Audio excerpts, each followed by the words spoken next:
Bonjour à toutes, voilà, aujourd'hui je suis super contente d'être en présence d'Ombline. Ombline qui a suivi mon accompagnement Je me prépare. Ben voilà, écoute Ombline, on va directement commencer. Je te propose directement de te présenter aux mamans qui nous écoutent. Alors bonjour, je m'appelle Ombline, je suis maman de trois petites filles maintenant. Mon aînée s'appelle Ottilie, elle a 5 ans, Aglaé a 3 ans et donc je viens d'avoir Héloïse qui a 6 semaines aujourd'hui.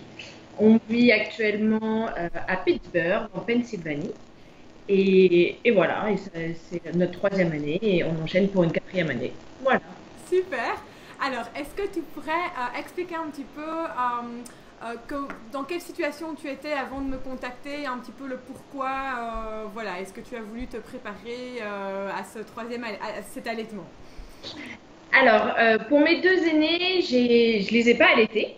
La première, c'était pas vraiment par choix. La question s'est pas posée je passais le concours professeur des écoles et j'avais mes oraux 3 semaines après l'accouchement. Donc, c'était pas envisageable. Et puis, j'admets que pour la deuxième, ça avait été tellement simple avec le biberon que je me suis pas posé la question non plus et j'ai fait le biberon. Puis, comme je repartais bosser, bah, comme tout le monde, 2 mois et demi après, je me suis dit pourquoi m'ennuyer. Et pour la troisième, je me posais pas la question jusqu'à ce que mon aîné me dise non, maman, tu vas pas donner le biberon, tu vas donner le sein, les bébés prennent le sein. Alors, du coup, ça m'a un peu interpellée. Et là, j'avais plus aucune raison de me dire non, je vais pas me lancer dans un allaitement puisque on est en expatriation, je travaille pas. Et puis en plus, on est donc aux États-Unis, un pays qui est quand même très pro allaitement et du coup, je me suis dit bah pourquoi pas, pourquoi pas. Mais j'avais beaucoup de peur, comme je pense beaucoup d'entre nous, et je me voyais pas me lancer seule. Et par Facebook, merci Facebook, j'ai trouvé Caroline et je me suis dit, bah tiens, voilà, si je me tourne vers l'allaitement, je vais la contacter et puis je vais avancer petit à petit. Voilà, j'avais pas de grand projet, je voulais juste me mettre en route et me dire, je vais peut-être tenter. Ok. Voilà. Moi, ce que je trouve, la première fois qu'on s'est vu et que tu m'as expliqué qu'en fait, entre guillemets, la vérité venait de la bouche de ta grande, j'ai vraiment trouvé ça mais extraordinaire, quoi. Visiblement, elle avait vu quelque part qu'on allaitait les bébés, et donc c'était normal pour elle, quoi. Oui, Et c'est j'ai ça. trouvé ça vraiment trop mignon. Et j'ai vraiment trouvé ça génial que du coup, bah, toi, tu remettes aussi en question. Euh, du coup, ta manière de Oui, penser, quoi. C'était, enfin, moi, j'ai vraiment trouvé ton histoire, mais extraordinaire, quoi. Euh, et du coup, alors, quelles ont été un petit peu tes attentes quand voilà, on a fait l'accompagnement ensemble? Qu'est-ce que tu attendais de cet accompagnement? Alors, bah, déjà, la sérénité, parce que c'est vrai que j'étais quand même un petit peu angoissée de mettre en place un allaitement, surtout un troisième avec deux filles pas très très grandes à la maison. Mhm. J'avais aussi besoin peut-être d'être convaincue et d'être soutenue, parce que justement, ce choix ne s'était pas du tout imposé à moi et je ressentais ce besoin d'être vraiment soutenue. Et puis c'est vrai que bah, les allaitements que j'ai vus autour de moi, j'ai jamais eu. Alors après, c'est pas obligatoirement voilà, c'est comme ça, mais personne ne m'a dit vas-y, c'est génial, fonce. Voilà, tout le monde s'arrêtait vers 2 mois et demi parce qu'elles repartaient au boulot. Mhm. Et en fait, elles étaient assez contentes voilà, d'avoir cette raison-là pour arrêter. Et Ok. du coup, je me suis dit bon, euh, voilà, je sais pas. Et puis voilà, je me suis dit, je pourrais pas le faire toute seule. Je pourrais pas le faire toute seule. Après, mon mari m'a soutenue dans mon envie d'allaiter et ça a été aussi très très important. Et je crois que bah, j'en suis là où j'en suis aujourd'hui grâce à tout ça, à tous ces facteurs, à toi Caroline et à mon mari qui vous m'avez bien soutenue. Et voilà, je crois que c'était ça, c'était du soutien et de la motivation pour que ça fonctionne. Ok, ça fonctionne. Bon, alors c'est surtout grâce à toi, hein. C'est quand même la maman qui fait tout, hein.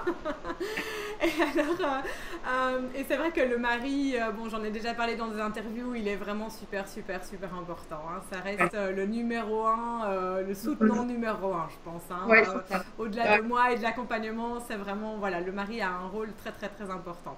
On y ouais. reviendra. Et alors, en fait, bah, pourquoi est-ce que tu as choisi de cheminer avec moi, en fait? Pourquoi est-ce que tu as eu confiance en moi et qu'est-ce qui a fait que tu Alors, as fait le pas? alors, je sais pas. Je pense peut-être le fait que tu aies quand même une formation aussi de médecin au départ. Il y avait aussi un côté rassurant de se dire, bah, t'es pas novice, tu vois pas que l'allaitement, tu peux voir l'ensemble aussi. Mhm. Et puis, bah, le premier contact au rendez-vous là, des 30 minutes est tout de suite très très bien passé. Voilà, j'avais pas pris ma décision, j'avais vraiment pris ces 30 minutes en me disant bah, je vais voir comment ça se passe. Mhm. Et voilà, j'ai eu le feeling, enfin, la façon dont on a pu discuter, t'étais pas du tout à me pousser, à me dire oui, vas-y, fonce, il faut que ça marche. Tu m'as écouté, tu as compris mes doutes et voilà. Et quand je t'ai dit, écoute, si ça marche pas au bout d'une semaine, j'arrêterai et je veux pas me forcer. Tu m'as dit, bah, il n'y a pas de souci, je serai là aussi pour t'aider dans cette transition au retour vers le biberon. Et ça, j'ai beaucoup apprécié, de ne pas me sentir forcée, mais vraiment juste soutenue. Oui, et respecter ton Enfin, et projet, respecter quoi. dans mes choix. Ouais, Oui, exactement. tout à fait. Alors maintenant, dis-nous un petit peu, où est-ce que tu en es maintenant? Quels ont été les résultats de l'accompagnement? Voilà, dis-nous un petit peu. Alors, là, elle a 6 semaines et tout se passe super bien. Alors, bien sûr, je veux pas dire aux mamans que c'est une partie de plaisir la première semaine. Hein. Il faut pas se leurrer. Au moment de la montée de lait, voilà, il y a 24 heures, 48 heures un petit peu dur. Et c'est là où bah, tu as été très très aidante parce que très au taquet pour répondre à mes questions, à mes interrogations. Mhm. Louis était là aussi et ça c'était très important pour continuer à me soutenir. Et puis, bah, voilà, la douleur était là et grâce à toi, on a pu repérer que donc, ma petite Héloïse avait donc un frein de langue. Et ça a été vraiment. Enfin, voilà, t'aurais pas été là, j'aurais jamais deviné et j'aurais arrêté l'allaitement au bout de 5 jours, ce qui aurait Mhm. été dommage. Et voilà, donc tu m'as bien orientée, j'ai trouvé les personnes compétentes ici pour lui couper. Et voilà, 24 heures après, la douleur était quelque chose de totalement oublié. Mhm. Et voilà, et je sais plus, vers les 3 semaines, j'ai eu un début d'engorgement aussi Oui. au sein droit. Et là, tout de suite, je t'ai contacté et tu m'as donné les bonnes solutions pour y mettre fin. Et ça n'a pas du tout dégénéré. Voilà, tout est resté sous contrôle tout le temps. Et voilà, et au bout de 6 semaines, je peux dire que c'est que du bonheur. Voilà, j'avais très peur de devoir allaiter toutes les heures, toutes les 2 heures, parce qu'on dit toujours que le lait de la maman est moins nourrissant. Et en fait, pas du tout. Je crois que ça dépend des enfants et du besoin de l'enfant. Mhm. Voilà, Héloïse n'est pas accrochée à mon sein comme ça me faisait peur. Oui. Elle boit toutes les 3 4 heures, même la nuit, elle arrive à faire 7 heures. Voilà, donc voilà, les préjugés que j'avais sont tous tombés. Et je profite pleinement de cet allaitement et j'ai aucun regret. Ouais, Ouais. c'est génial, c'est trop chouette d'entendre ça de quelqu'un qui avait des doutes et c'est vrai, hein, on avait dit bon ben Ouais. voilà, si au début ça va pas et que tu as envie d'arrêter, ben voilà, Ouais, c'était prévu comme ça. Et là exact. maintenant tu me dis bon ben là c'est 6 mois, ça fait 6 semaines, c'est du pur bonheur, c'est génial. Bon ben moi je suis trop contente pour toi en tout cas. Ouais, et puis surtout, je m'étais dit, je vais la sevrer vers 3 mois, cet été quand on rentrera en France. Et donc, le projet est toujours là, mais je veux pas la sevrer totalement, mais continuer un allaitement mixte, donc garder les tétés du matin et du soir. Chose que, enfin, pour moi, c'était impensable. J'ai dit, ah, mais non, pas Ouais, du tout. ouais, écoute, c'est vraiment Donc génial voilà, d'entendre ça. j'ai retourné ma veste, comme on dit, quoi. Comme quoi, il y a le fameux dicton, il y a que les sots qui ne changent pas d'avis. C'est Hein, ça. voilà. Et alors, peut-être dernière petite question pour toi. Qu'est-ce que tu aurais envie de dire aux futures mamans ou aux mamans qui voudraient allaiter ou bien qui hésitent ou qui hésitent à me contacter? Enfin, voilà, qu'est-ce que tu aurais envie de leur dire? Bah moi, je leur dis foncez, foncez, ça marche ou ça marche pas.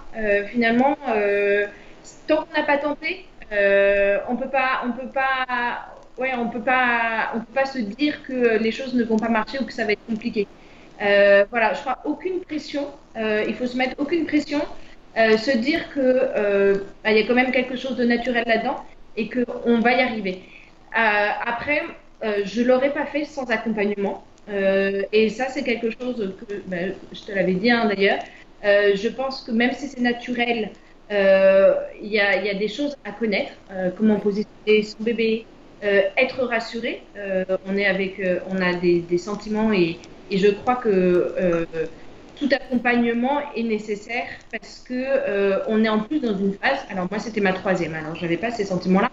Mais quand c'est notre premier bébé, on découvre aussi ce que c'est que d'être maman. Et donc, on a une tonne de sentiments qui se mêlent à la minute. On a peur pour rien, on est stressé pour rien.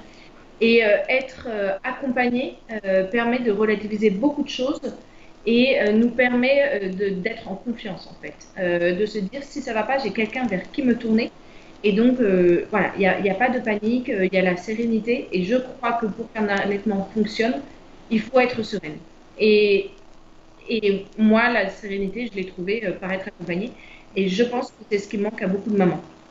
Accompagnée et alors et soutenue, hein, je pense aussi. Et Oui, hein, c'est vraiment le soutien qu'on trouve dans ouais. un accompagnement, qu'on trouve, enfin peu importe où on le trouve, mais vraiment Ouais. le soutien Oui, à mais l'allaitement. non, pas peu importe où on le trouve, là, je suis pas d'accord. Mhm. Enfin, si, avec le mari, mais avec quelqu'un de compétent. Oui. Avec quelqu'un de compétent. Mhm. Donc, toi, et avec quelqu'un qui s'y connaît, qui a des réponses. Alors, moi, tu as eu réponse à toutes mes questions. C'est peut-être ça pour tout le monde, mais il se trouve que, voilà, à chaque fois que j'ai eu un doute, voilà, j'ai trouvé ça juste génial que tu me dises au moment où l'engorgement commençait, mais attends, tu la mets dans quelle position, de quel côté est ta douleur? Ah, bon, alors si la douleur est là, tu la tournes dans ce sens-là. Mhm. Je dis, jamais j'aurais pu le deviner toute seule et je crois que voilà, quelqu'un de pas spécialiste, même Oui. s'il te soutient, il m'aurait pas donné cette réponse-là. Donc c'est hyper important d'avoir quelqu'un de compétent et de formé. Super. Bah, écoute, Ombline, je te remercie mille fois pour ce beau témoignage. Je te Donc, souhaite eh bien, que ton projet, alors peu importe comment ton projet d'allaitement va évoluer, mais voilà, je te souhaite que ton projet continue d'évoluer et qu'il puisse être respecté. Et voilà, et de toute façon, je te dis à très bientôt. ouais, un grand merci. Salut, Ombline.